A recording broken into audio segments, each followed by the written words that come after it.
اعوذ باللہ من الشیطان الرجیم بسم اللہ الرحمن الرحیم وَإِذِ اسْتَسْقَىٰ مُوسَىٰ لِقَوْمِهِ فَقُلْنَا اضْرِب بِّعَصَاكَ الْحَجَرَ فَانفَجَرَتْ مِنْهُ اثْنَتَا عَشْرَةَ عَيْنًا قَدْ عَلِمَ كُلُّ أُنَاسٍ مَّشْرَبَهُمْ كُلُوا وَاشْرَبُوا مِن رِّزْقِ اللَّهِ وَلَا تَعْثَوْا فِي الْأَرْضِ مُفْسِدِينَ۔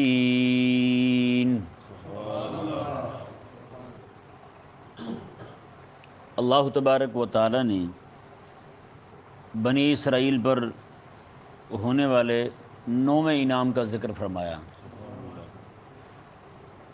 حضرت سیدنا موسیٰ علیہ نبینا و علیہ السلام نے اللہ تبارک و تعالی کی بارگاہ میں دعا کی۔ اس دعا میں اپنی قوم کے لیے پانی طلب فرمایا۔ اگر وہ پانی نہ ملتا انہیں تو وہ پھر تلواریں نکال لیتے، ڈنڈے سوٹے اٹھا لیتے، پھر لڑائی شروع ہو جاتی۔ ایسے تو لوگ تھے وہ۔ حضرت موسیٰ علیہ السلام نے اللہ تعالیٰ کی بارگاہ میں عرض کی، مولا پانی عطا فرما۔ اللہ تبارک و تعالیٰ نے حضرت موسیٰ علیہ السلام کو فرمایا، آپ کے پاس جو عصا ہے اسے پتھر پر مارو۔ آپ نے جیسے پتھر پر مارا تو اس میں سے 12 چشمے پانی کے بہہ نکلے۔ 12 چشمے پانی کے بہہ نکلے۔ پانی جب جاری ہوا تو ہر قبیلہ، چونکہ 12 قبیلے تھے، 12 خاندان تھے بڑے بڑے، جن کی تعداد لاکھوں میں تھی، تو انہوں نے پھر اپنی اپنی جگہ خاص کر لی کس چشمے سے پانی لینا ہے انہوں نے، تو وہیں سے انہوں نے پانی لینا شروع کر دیا۔ اللہ تبارک و تعالیٰ نے اس انعام کا ذکر فرماتے ہوئے فرمایا، وَإِذِ اسْتَسْقَىٰ مُوسَىٰ لِقَوْمِهِ، میں کہ جب موسیٰ علیہ السلام نے اپنی قوم کے لیے ہماری بارگاہ میں پانی طلب کیا تو فقلنا، ہم نے کہا، اضرب بعصاک الحجر، کہ آپ اپنا عصا پتھر پر مارو۔ اپنا عصا، حجر پتھر کو کہتے ہیں، اپنا عصا پتھر پر مارو۔ فانفجرت من حسنتا عشرۃ عینا، وہ عصا لگتے ہی فانفجرت، فوراً 12 چشمے اس میں سے ابل پڑے، 12 چشمے جاری ہو گئے۔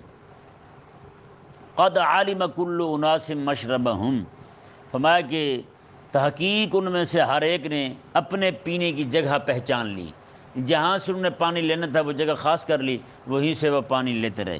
اللہ تعالیٰ نے ارشاد فرمایا کہ ہم نے کہا، کلوا واشربوا من رزق اللہ، میں تم کھاؤ پیو اللہ کا رزق، ولا تعثوا فی الارض مفسدین، تو جو رب تمہیں رزق دے رہا ہے نا کھانے پینے کے لیے، بغیر ڈول رسی لٹکائے کنویں میں زور لگائے پانی دے رہا ہے، بغیر تالاب پر جائے تمہیں پانی دے رہا ہے، دریاؤں اور سمندروں کی طرف سفر کیے بغیر تمہیں مالک پانی دے رہا ہے، تو میں حیا کرتے ہوئے اس کی زمین میں فساد بھی نہ پھیلاؤ، ہیں اس کی زمین میں فساد بھی نہ پھیلاؤ۔ یہ حضرت سیدنا موسیٰ علیہ السلام کا عظیم معجزہ ہے کہ ایک پتھر جو ہے نکلتا ہے پانی پتھروں سے۔ ایک چٹان تھی، ایک ہیں چٹانوں میں سے اتنا پانی تو نہیں نکلتا کہ وہ بہتا ہی رہے۔ لوگ جو ہیں وہ چشم خاندانوں کے خاندان، اس میں سے لاکھوں لوگ پانی پیتے رہے، 6 لاکھ سے زائد بندے تو تھے ان کے پاس، ہیں جی، اتنے لوگ اس میں سے پانی لیتے تھے اور ہر ایک کو پانی کافی اور وافی ہوتا تھا۔ تو یہ بھی بڑا عظیم معجزہ ہے۔ اللہ تبارک و تعالیٰ نے ہمارے کریم آقا علیہ السلام کو جو معجزہ عطا فرمایا، آقا علیہ السلام کے صحابہ عرض گزار ہوئے، حضور پانی کی قلت ہو گئی ہے۔ کریم آقا علیہ السلام نے فرمایا کہ اپنے جو تمہارے مشکیزیں ہیں ان میں دیکھو کو پانی ہو، تو وہ پانی وہ سارا جمع کر کے نا اپنے مشکیزوں سے تھوڑا سا پانی لائے۔ آقا علیہ السلام نے اپنا ہاتھ مبارکہ اس طرح انگلیاں اس میں داخل کر دیں، ہاتھ مبارکہ اس میں رکھا نا تو اس میں سے پانی بہہ نکلا۔ صحابہ فرماتے ہیں ہم نے دیکھا آقا علیہ السلام کی انگلیوں کے مابین سے نا یہاں سے پانی بہہ رہا تھا، اور اتنا پانی بہا کہ 1400-1500 صحابہ تھے، وہ سب نے پانی لے لیا، خود بھی پی لیا، جانوروں کو پلا لیا، اپنے مشکیزیں بھی بھر لیے سب نے، ہیں جی۔ پتھروں سے پانی نکلتا ہے، ہیں جی، تو انگلیوں سے پانی نہیں نکلتا۔ کریم آقا صلی اللہ علیہ وآلہ وسلم کی انگشتہائے مبارکہ سے پانی جاری ہوا، اور کریم آقا علیہ السلام کے صحابہ کرام علیہ رضوان نے پانی لیا اور پانی پیا بھی۔ جی، یہ علماء میں یہ بحث چلی کہ پانی کون سا افضل ہے، زمزم کا یا حوض کوثر کا، ہیں جی۔ حوض کوثر کا پانی بھی جنت میں ہے، وہ جنت میں جا کے ملے گا، تو یہ پانی جو ہے اس پانی کو بھی شرف حاصل ہے کہ امام الانبیاء علیہ السلام کے جد امجد حضرت اسماعیل علیہ السلام کی ایڑی چوم کے آیا ہے، ان کی ایڑی کی برکت سے باہر نکلا ہے پانی۔ تو یہ پانی افضل ہے یا وہ والا افضل ہے؟ امام اہل سنت امام احمد ذاکر رحمہ اللہ فرماتے ہیں وہ پانی بھی فضیلت والے ہیں، لیکن ان دونوں سے افضل پانی وہ ہے جو حضور کی انگلیوں سے نکلا ہے۔ جی ہاں، وہ پانی سب سے افضل ہے۔ اللہ تبارک و تعالی نے ارشاد فرمایا، جی دیکھیں یہ جو قوم گھٹیا ہوتی ہے نا، انہیں اپنے مقصد کی طرف نظر نہیں رہتی، مقصد کی طرف نہیں دیکھتے کہ ہم آئے کیوں ہیں دنیا میں، ہم نے کرنا کیا ہے۔ حضرت موسیٰ علیہ السلام کی قوم جو ہے یہ بھی وہاں پہنچی جب ایک مقام پر، پہلے انہوں نے مطالبہ کیا کہ ہمیں تو کھانا وہ ملے جو من و سلوہ کی صورت میں بغیر زور لگائے ملے۔ جب وہ ملا، روز بھون بھون کے کھا رہے ہیں پرندے اور مزے اڑا رہے ہیں، یہ بھنے بھنائے ان کے پاس آ رہے ہیں، کھا رہے ہیں انہیں، تو پھر ہی ایک دن کہنے لگے حضرت موسیٰ علیہ السلام کو مزہ نہیں آ رہا، ہیں جی مزہ نہیں آ رہا، ایک ہی طرح کی چیز کھا کھا کے ہم تو بھی اک گئے ہیں، اور کوئی چٹخارے دار ہونا چاہیے، کوئی مزہ ہونا چاہیے، کوئی ٹیسٹ بدلنا چاہیے، کوئی ذائقے میں تبدیلی آنی چاہیے۔ یہ اب ایک تو بات یہ تھی کہ وہ بن کے مجاہد جا رہے تھے، جہاد کے لیے جا رہے تھے، اور مجاہد ایسے چسکولا ہو، کہاں کرے گا جہاد وہ، اور جو چسکولے ہوتے ہیں نا وہ حرام خور ہو جاتے ہیں، وہ پھر جہاد نہیں کرتے، چاہے جتنے مرضی ان کو پھول لگے ہوں جہاد نہیں کر سکتے۔ وہ پوری دنیا کے اندر دیکھ رہے ہیں مسلمانوں کی فوجیں ہیں یا نہیں، کہیں پہ کوئی جہاد کر رہے ہیں؟ نہیں کر رہے، سارے چسکولے۔ بتائیں بھائی، یہ کہتے ہیں کہ پاکستان کی فوج تھی نا پہلے سعودیہ میں، تو سعودی اب تو خیر امریکہ کی فوج ہے وہاں، انہیں سیکورٹی کی زیادہ ضرورت تھی مسلمانوں سے، انہوں نے کہا مسلمان ہو سکتے کسی مسلمان کو رعایت دے جائے، یہ کافر ہیں یہ رعایت نہیں دیں گے۔ تو کہتے ہیں یہ فوجی وہاں پہ تھے تو سعودیوں نے بڑے جیسے خود چرگ کے ککڑ کھاتے ہیں، انہوں نے ان کو بھی کھلایا جناب چنگی طرح رجا کے۔ تو کہتے ہیں یہ ضیاء جب گیا تو اس نے دیکھ کے یہ بڑا حیران ہوا، اس نے کہا یہ کھلا کھلا کے تو ان کو آپ بازار کر دیں گے لڑنے سے بھی، یہ تو کسی کام کے نہیں رہیں گے۔ اس نے پھر انہیں منع کیا، اس نے کہا انہیں سادی روٹی اور پانی دو بس، اگر تمہیں انہیں لڑانا ہے تو۔ کریم آقا علیہ السلام کے صحابہ کرام علیہ رضوان کی غذائیں کیسی تھیں؟ انتہائی سادہ غذا کھاتے تھے یار۔ حضرت سیدنا عمر رضی اللہ تعالیٰ عنہ، حضرت ایک بندہ گیا مدینے سے مدائن، حضرت سلمان فارسی رضی اللہ تعالیٰ نے پوچھا کہ سنائیں عمر کا کیا حال ہے؟ اس نے کہا عمر کی تو طبیعت ہی بدل گئی ہے۔ ان نے کہا وہ کیسے؟ اس نے کہا میں گیا تھا وہاں، میں نے دیکھا کہ حضرت عمر جو ہے نا 2 انڈے اکٹھے کھا رہے تھے، 2 انڈے اکٹھے کھا رہے تھے ابلے ہوئے، اور 2 بستر پر بیٹھے تھے۔ حضرت سلمان فارسی رضی اللہ تعالیٰ عنہ گورنر تھے مدائن کے، مدائن سے چل کے مدینے آ گئے۔ حضرت عمر رضی اللہ تعالیٰ عنہ فرمانے لگے خیر تو ہے، کیسی طبیعت ہے آپ کی؟ جلال میں لگ رہے ہیں۔ حضرت سلمان رضی اللہ تعالیٰ عنہ عرض گزار ہوئے میں جلال میں نہیں لگ رہا، آپ صحیح سے بتاؤ تیری طبیعت میں کب سے تبدیلی آئی ہے؟ انہوں نے کہا جی کیا ہوا ہے؟ کہا کہ 2 انڈے اکٹھے کھا جاتے ہو، 2 بستر استعمال کرتے ہو۔ حضرت عمر رضی اللہ تعالیٰ عنہ فرمانے لگے کہ مجھے اس دن سخت بخار تھا اور سردی بھی لگ رہی تھی، سردی کی وجہ سے میں نے 2 بستر لپیٹے ہوئے تھے، اور مجھے حکیم طبیب نے کہا تھا کہ 2 انڈے ابلے ہوئے کھائیں، تو میں نے تو اس لیے کھائے تھے، بطور علاج کھائے تھے، بطور چسکا تھوڑی کھائے تھے۔ حضرت عمر رضی اللہ تعالیٰ عنہ کو کھانا پیش کیا، کھانا آپ نے کھا لیا، اس کے بعد ایک اور کھانا، یہ میٹھا وغیرہ بعد میں آ جاتا ہے۔ حضرت عمر رضی اللہ عنہ طعام بعد طعام، وہ کھانے کے بعد پھر کھانا ہوتا ہے، یہ کیا طریقہ ہے تمہارا؟ بتائیں بھائی آج کیا ہوتا ہے؟ 9 کھانے سامنے پڑے ہوتے ہیں، حرام خور پیٹ نکال کے بیٹھے ٹھوک رہے ہوتے ہیں، اور کسی کو پرواہ تک نہیں ہوتی کہ ہم نے جناب یہ کیا کر دیا، ہم نے تھوڑا سا ادھر سے، تھوڑا سا ادھر سے، تھوڑا سا ادھر سے۔ جب ایسے کھائیں گے نا، وہ بھی ایسے کھاتے تھے، اعتراض کرتے تھے رب کے نبی پر، پھر رب کے نبیوں پر۔ آج بھی ایسے کئی سارے بابلے ہیں، وہ جناب سیدھے مولوی کی ٹانگوں کو پڑھتے ہیں، مولوی صاحب نے یہ کیوں کہ مولوی صاحب نے، وہ تو ماما لگتا ہے مولوی کا بھائی، ہیں چل دفعہ دور، کالا منہ، حرام خور نہیں ہوتا تو۔ ایسے بد دماغ ہوتے ہیں، خدا تبارک و تعالی ہدایت دے بس۔ اب وہ بھی نیچ قوم ایسی گھٹیا تھی، وہ ذلیل ذلت ایسی چھائی ہوئی تھی، یہ رب تعالیٰ کو قرآن فرما رہا، میں اپنی طرف سے نہیں کہہ رہا ہے جی، رب تعالیٰ نے قرآن پاک میں فرمایا کہ وہ کہہ رہے ہیں جی اب ذائقہ بدلنا چاہیے جی، بس یہ کب تک ہم کھاتے رہیں گے ایک کھانا ہے؟ ایک تو وہ جا رہے ہیں جہاد کرنے کے لیے اور ایسی جگہ پہ موجود ہیں۔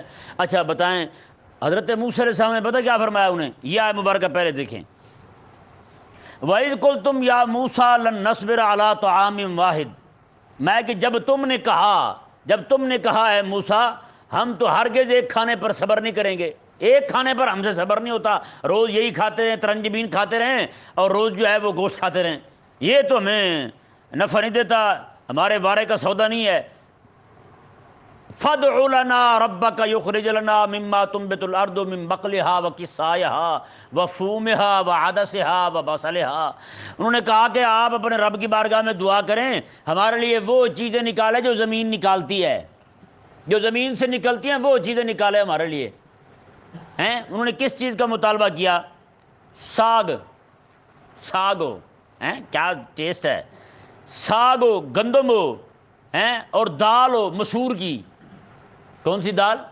مسور کی دال، اور لہسن پیاز ہو، یہ والی چیزیں نکالے ہمارے لیے اللہ تبارک و تعالیٰ۔ آپ کا رب، یہ کہا کہ آپ کا رب ہمارے لیے یہ چیزیں نکالے تو ہم وہی کھائیں گے ہیں۔ آپ بتائیں وہ وہاں ٹھہر کر مصروفیت کیا مانگ رہے ہیں؟ جا رہے ہیں جہاد کرنے کے لیے، مصروفیت کیا مانگ رہے ہیں؟ مصروفیت یہ مانگ رہے ہیں کہ ہمیں دالیں ہوں، ساگ ہو، سبزی ہو ہیں، لہسن پیاز ہو، تھوم ہو، تو یہ چیزیں ہوں تو ہم کھائیں۔ مجاہد بندہ جب کھیتی باڑی میں پڑے گا جہاد کیا کرے گا بھائی؟ بتائیں نا بھائی۔ آج مولویوں کو بھی کہتے ہیں مولوی صاحب کوئی کام بھی کرو، آپ بڑے ہڈ حرام مسجد میں پڑے رہتے ہو، کوئی کام کرو گے تو اپنی کھاؤ گے نا، کہتے نہیں کہتے؟ اوے اپنا کھانا چاہیے۔ مولوی تو پھر دین بیچ کے کھا گئے بھائی۔ میں نے کہا تم نے کیا بیچ کے کھایا ہے؟ ہاں بھائی، ہم سے تو مطالبہ ہے کہ ہم کچھ نہ لیں، علماء جو آپ کی خدمت کر رہے ہیں آپ نے کیا دیا انہیں؟ دیتے ہیں کچھ ان کو؟ باتیں کروا لیں ان سے، ہر بندہ رستو بنا ہوا ہے یہاں، ہر بندہ آئنسٹائن بنا ہوا ہے، یہ ایسے نہیں ایسے کر دیں، ایسے نہیں ویسے کر دیں۔ کیوں بھائی؟ تجھے کس نے خارج لگائی ہے یا نہیں ایسا؟ جس کو بھی دیکھو، او مولوی صاحب مدرسے زکاتوں پہ نہ چلائیں، صدقات پہ نہ چلائیں، تو کس پہ چلائیں؟ اپنا برانڈ کھول لیں جی، فلانے مولوی نے تو کھولا ہے، فلانے نے بھی تو کھولا ہے، بے جی بد دماغ ہو۔ آپ دیکھو رسول اللہ صلی اللہ علیہ وسلم کے زمانہ مبارکہ میں مدرسہ چلتا تھا صفا کا، وہ کس چیز پہ چلتا تھا؟ مدینے کے انصار صحابہ کرام علیہ رضوان اپنے صدقات لا کے مسجد میں دیا کرتے تھے آقا علیہ السلام کے مدرسے کے بچوں کو، وہاں پہ جو صحابہ پڑھتے تھے ان کو آگے دیتے تھے۔ تو یہ مدرسے تو بھائی شروع دن سے اسی پہ چل رہا ہے۔ اگر یہ کہیں گے اصل میں یہ شیطان ان کا نا، جیسے وہ بنی اسرائیل کے لوگ کہہ رہے تھے اب ہمیں گوشت نہیں چاہیے، ترنجبین نہیں چاہیے، من و سلوہ نہیں چاہیے، اب ہمیں یہ چاہیے۔ ان کی طبیعت میں ایک یہ بات بھی تھی کہ چلو چسکے کے نام پہ ہم یہ کہیں گے ہمیں تو یہ چاہیے، چلو کھیتی باڑی کی اجازت مل جائے گی، جہاد میں نہیں جائیں گے، ادھر ہی رہ جائیں گے۔ اب یہ چاہتے ہیں کہ مولوی بیچارے جو دین کا کام کر رہے ہیں نا، ان کو بات تو بڑی اچھی ہے، مولوی صاحب برانڈ کھولیں اپنا، یہ کر لیں وہ کر لیں، نعرہ تو بڑا اچھا ہے۔ اب کئی مولوی بیچارے وہ پسیج بھی جاتے ہیں، جو پاگل ہوتے ہیں، احمق ہوتے ہیں، انہیں ان کی چالوں کی سمجھ نہیں ہوتی، وہ حقیقت میں ان کو دین سے دور کرنا چاہتے ہیں۔ ایک بندہ جو بیٹھا کام کر رہا ہے دین کا، ایک مولوی، شروع دنوں کی بات ہے، ایک مولوی میرے پیچھے نہیں چڑھ گیا، اس نے کہیں سے سیکھا ہوا تھا لفظ کسب، کسب بھی نہیں کہنا آتا تھا بیچارے کو، کسب 5ویں 6 سال میں پڑھتا تھا، میں اس وقت 3 سال میں پڑھتا تھا۔ مجھے آ کہنے لگا جی آپ بس کوئی کمائی کریں، کوئی کام سیکھیں، آپ کے ہاتھ میں ہنر ہونا چاہیے، مسجد سے انہیں چھڑوا دے تو آپ کہاں جائیں گے؟ پھر بندہ پوچھے مسجد والے چھوڑ دیں گے، رب تو نہیں چھوڑے گا، رب نے تو روٹی دینی ہے نا، باقی سب کو مل جاتی ہے، صرف مولوی کو روٹی نہیں ملے گی۔ میں نے کہا پولیس والا جو ہے اسے بھی کبھی کہا ہے بھی کوئی کام بھی سیکھیں، آپ تو صرف لوگوں کو جوتے مارنے سیکھیں آپ نے، کبھی آپ نے وکیل کو بھی کہا ہے بھی آپ صرف لڑنے، آپ صرف دلائل دیتے رہتے ہیں، آپ کو ہنر بھی سیکھیں، عدالتیں اگر بند ہو گئیں، گر گئیں، جج سارے مر گئے تو آپ کہاں جائیں گے؟ روٹی کہاں سے کھائیں گے پھر؟ فوجی کو بھی کہا ہے یار کو ہنر سیکھو، مولوی کے پیچھے کیوں بڑے نام را دیے؟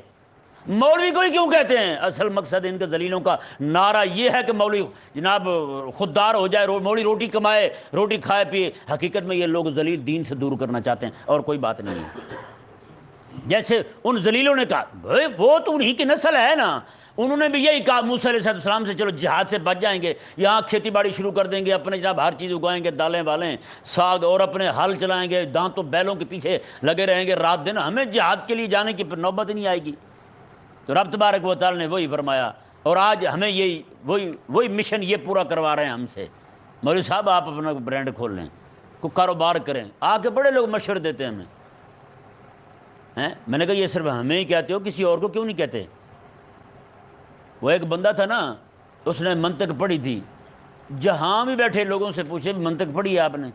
وہ کہیں جی میں نے تو نہیں پڑھی۔ وہ کہتا جی آدھی زندگی آپ کی برباد ہوگی منطق کے بغیر۔ ایک دن ملاح جو ہے وہ بیٹھا ہوا ہے، کشتی میں جا رہا ہے، وہی مولوی جس نے منطق پڑھی تھی، ملاح کو کہنے لگا جی مولوی صاحب منطق آتی ہے؟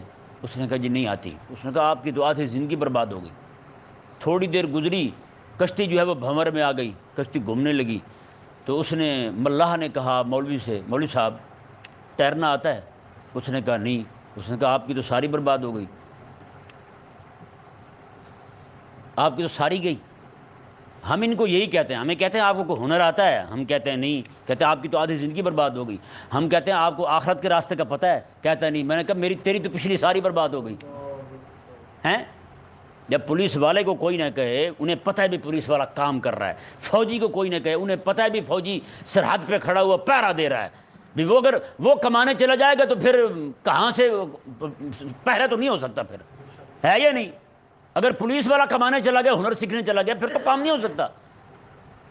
میں بتا رہا تھا آپ کو، ایک مولوی مجھے میرے پیچھے چڑھ گیا جی آپ کو کام سیکھے کام سیکھے، میں بھی اس کی باتوں میں آ گیا۔ ابھی عمر نہیں تھی میری، نہ ہی سمجھ تھی اتنی، تو میں اس کی باتوں میں آ گیا۔ میں نے کہا کیا کام سیکھو؟ کہتے جی آپ کپڑے نہیں کڑھائی کرتے عورتوں میں، ریٹے بھی مشین ہوتی وہ والا سیکھیں۔ میں نے جی ایک بندہ جا کے اسے استاد مان لیا، بلیک واٹر تھا پورا کالا دھوں، اسے کہا جی مجھے سکھائیں۔ اب وہ بے نمازی بیچارہ ہیں، اب میں اس کے پاس رہوں گا تو ظاہری بات ہے میری بھی طبیعت ویسی ہو جائے گی۔ میں بھی کبھی کبھار آیا کروں گا مسجد میں، پھر عید والے دن ہے یا نہیں، وہ جمعے والا دن آیا کروں گا مسجد میں بھی پھر ویسے ہی ہو جاؤں گا اس کی صحبت میں رہ کر بھی۔ اچھا میں اس کے بعد بیٹھ کے سیکھنے لگا، کچھ دن گیا، میں کچھ پھول بنا لیتا تھا، کام کافی آ گیا مجھے۔ اچانک سے نا اس بندے کا، وہ جو مولوی تھا اس کا بڑا بھائی مولوی نہیں تھا، ویسے دیندار بندہ تھا، دین کی محبت رکھنے والا تھا، وہ وہاں سے سائیکل پہ گزرا، اس نے اچانک مجھے دیکھا نا تو سائیکل کو ایسے پھینکا، اس نے چھلانگ لگائی، آ گئے تو لوگوں کے سامنے اس نے میرے پاؤں پکڑ لیے۔ اس نے کہا خدا کے لیے یہ آپ کا کام نہیں ہے، آپ مجھ سے واپس جائیں بس۔ اور میں نے کہا میں تو کام سیکھ رہا ہوں۔ اس نے کہا بس آپ حضور کا دین سیکھیں، وہ آپ لوگوں کو سنائیں، بس آپ کا وہی کام ہے، وہی ہنر ہے، وہی فن ہے آپ کے لیے بس۔ حقیقت والی بات ہے، وہ مولویوں کو گمراہ کر رہا تھا، وہ ان پڑھ بندہ تھا، مجھے وہاں سے واپس لے آیا۔ پھر میں نے چھوڑ دیا، میں نہیں گیا دوبارہ وہاں۔ بھائی جب اوروں کو نہیں کہتے تو مولوی کو کیوں کہتے ہو؟ تو مقصد ان کا مولوی کی خیر خواہی نہیں ہے۔ اچھا مولوی کی اتنی خیر خواہی ہو تو مولوی کو 4 پیسے دیں خود اپنی طرف سے، روپیہ نہیں دیتے ہیں؟ کانپتے ہوئے ہاتھوں کے ساتھ جناب 100 روپیہ دے دیا، پورا سال باتیں سناتے رہے، مولوی صاحب فلانا دن 100 روپیہ دیا تھا آپ کو، کھال دی تھی قربانی کی، کھا رہے ہیں صحیح، مزے آ رہے ہیں آپ کو؟ بتائیں، ایسے تو بد دماغ ہیں۔ دیکھیں جی رب تبارک و تعالیٰ نے کیا ارشاد فرمایا، انہوں نے کیا مانگا تھا؟ ساگ مانگا، دال مانگی ہیں، اور یہ چیزیں ساری مانگی انہوں نے۔ یہ ہم پہ بھی اعتراض ہوتا ہے مولوی دال پیتے رہتے ہیں، ہے یا نہیں؟ میں نے کہا یہ بنی اسرائیل کی پسندیدہ ڈش ہے، تمہیں کیا پتہ دال کے کیا مزے ہوتے ہیں؟ اور دال جو ہے نا، ایک دال کے بارے میں، مسور کی دال کے بارے میں ایک روایت ملتی ہے کہ یہ 70 انبیاء کی غذا ہے۔ ہاں، اللہ تبارک و تعالیٰ کے انبیاء کی یہ پسندیدہ ترین دال مسور کی دال جو ہے وہ والی، اس کی بات کر رہا ہوں۔ اچھا انہوں نے کہا کہ ہمیں یہ چیزیں چاہیے، تو ہم جو ہے اب ہمیں صبر نہیں ہوتا اس پر۔ رب تبارک و تعالیٰ کے پاک پیغمبر حضرت موسیٰ علیہ السلام نے پتہ کیا فرمایا انہیں؟ اور فرمایا قالا تستبدلون الذی هو ادنی بالذی هو خیر، اور فرمایا کہ تم ادنا چیز، گھٹیا چیز کیوں لے رہے ہو اچھی چیز کے بدلے میں؟ وہ تمہیں زور نہیں لگانا پڑتا، محنت نہیں کرنی پڑتی ہیں، اور تم لگے ہوئے ہو جناب کھیتی باڑی کرنے کے لیے، ساگ اگانے کے لیے، ککڑی اگانے کے لیے، اور یہ چیزیں اگانے کے لیے لگے ہوئے ہو۔ تمہارے جوش جذبے یہ ہیں کہ ہم جناب خود اگائیں، یہ کریں وہ کریں۔ کریم آقا علیہ السلام، حضرت ابو امامہ رضی اللہ تعالیٰ عنہ ارشاد فرماتے ہیں، آقا علیہ السلام نے دیکھا ایک گھر میں وہ ہل پڑے ہوئے تھے۔ کیا پڑے ہوئے تھے؟ ہل، وہ بیلوں کے ساتھ پہلے چلاتے تھے اور لکڑی کے ہوتے تھے۔ آقا علیہ السلام نے وہ دیکھے تو آقا علیہ السلام نے فرمایا جس گھر میں یہ داخل ہو جائیں گے نا، وہاں ذلت آ جائے گی، وہاں ذلت آ جائے گی۔ یہ حضور کا فرمان ہے۔ وجہ کیا ہے؟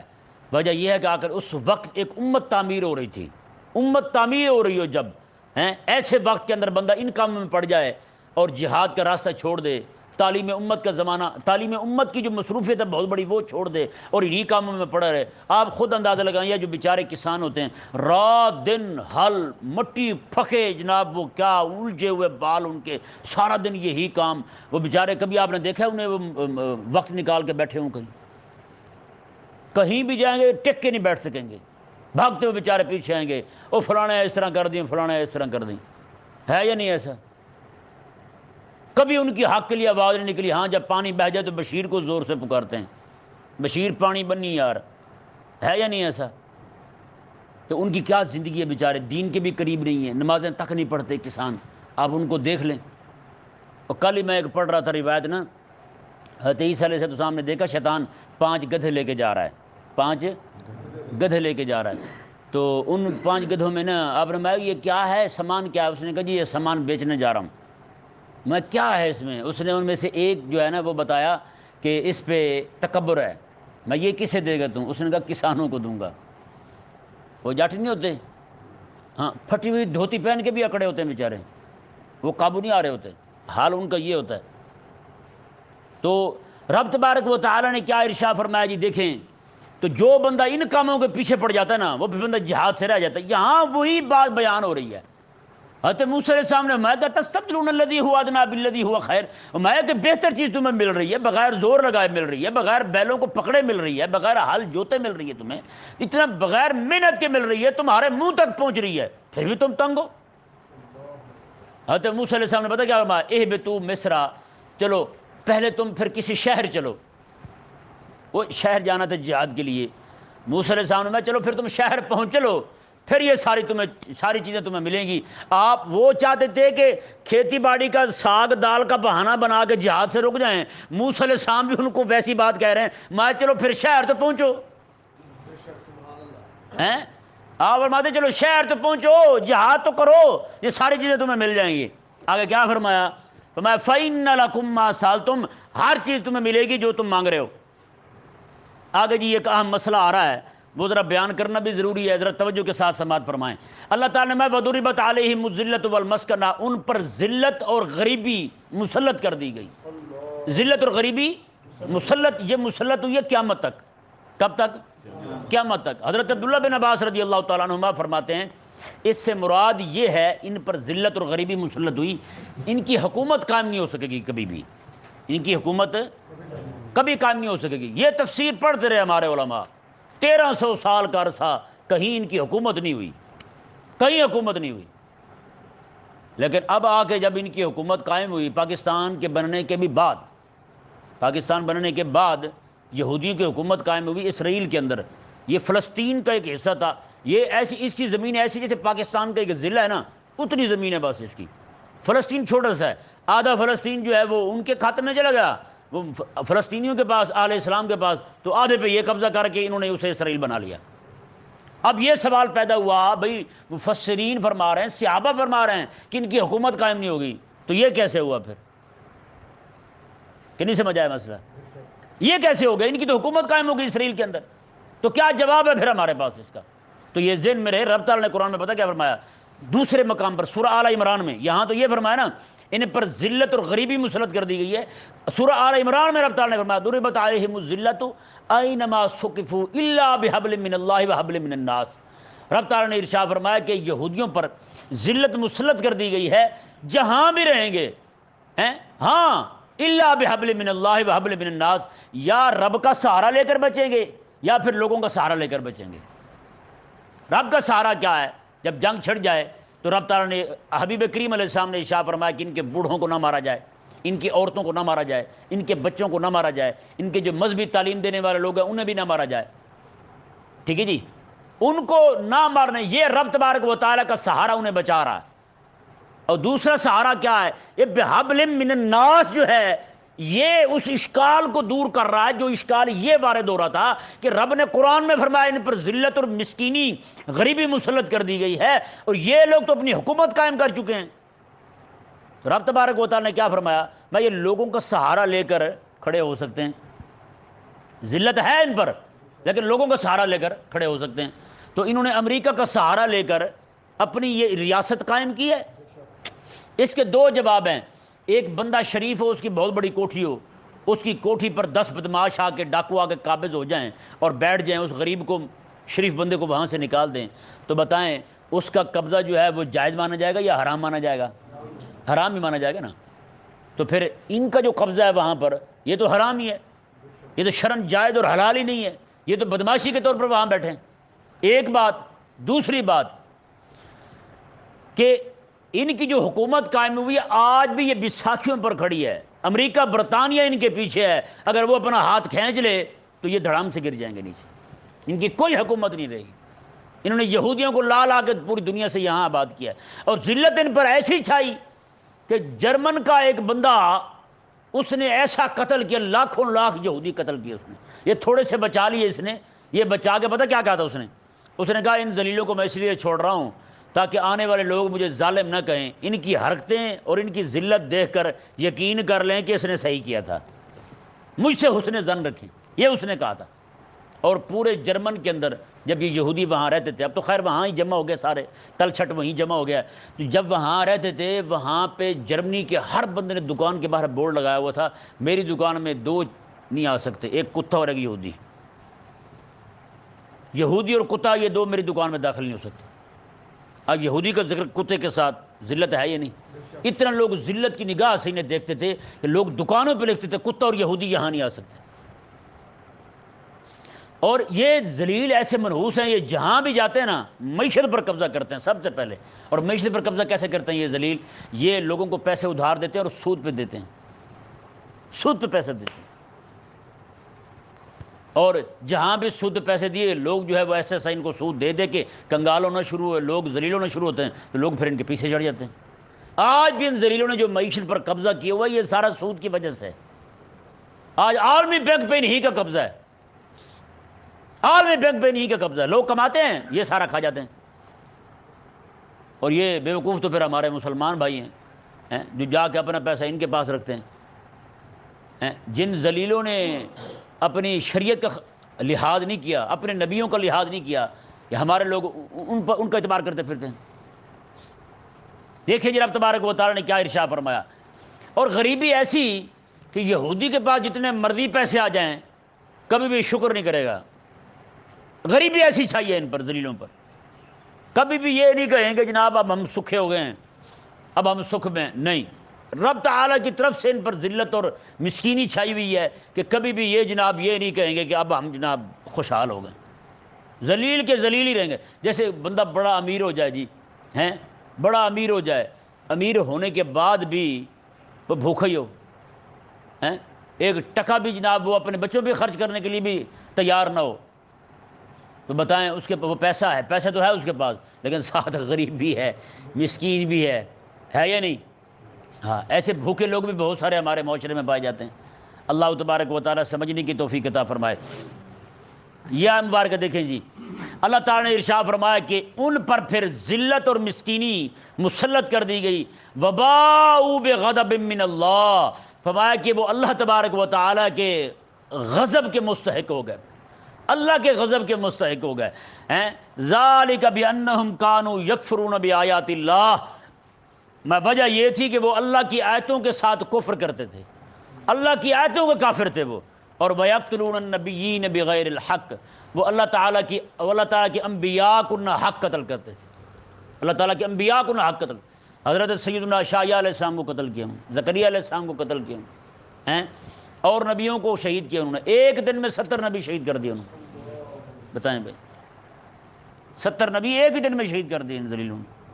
اور عیسیٰ علیہ السلام کو پھانسی دینے لگے تھے، سولی پہ لٹکانے لگے تھے۔ میرے آقا علیہ السلام کو کئی بار انہوں نے حملہ کیا حضور کو شہید کرنے کے لیے، جیسے میں نے اگلے دن بتایا تھا شاید جمعہ میں، آقا علیہ السلام کو بلایا انہوں نے کوئی کام کہنے کے لیے، تو آقا علیہ السلام بیٹھے ہیں ایسے دیوار کے سائے میں، تو اوپر سے کمرہ تھا نا، کمرے کی چھت سے بڑی چٹان پھینکنے لگے تھے حضور پر، ایسے انہوں نے وہاں سے چھوڑی آقا علیہ السلام کو، رب تعالیٰ نے فرمایا حضور اٹھ کے ادھر ہی ہوئے تو ساتھ چٹان نیچے آ پڑی۔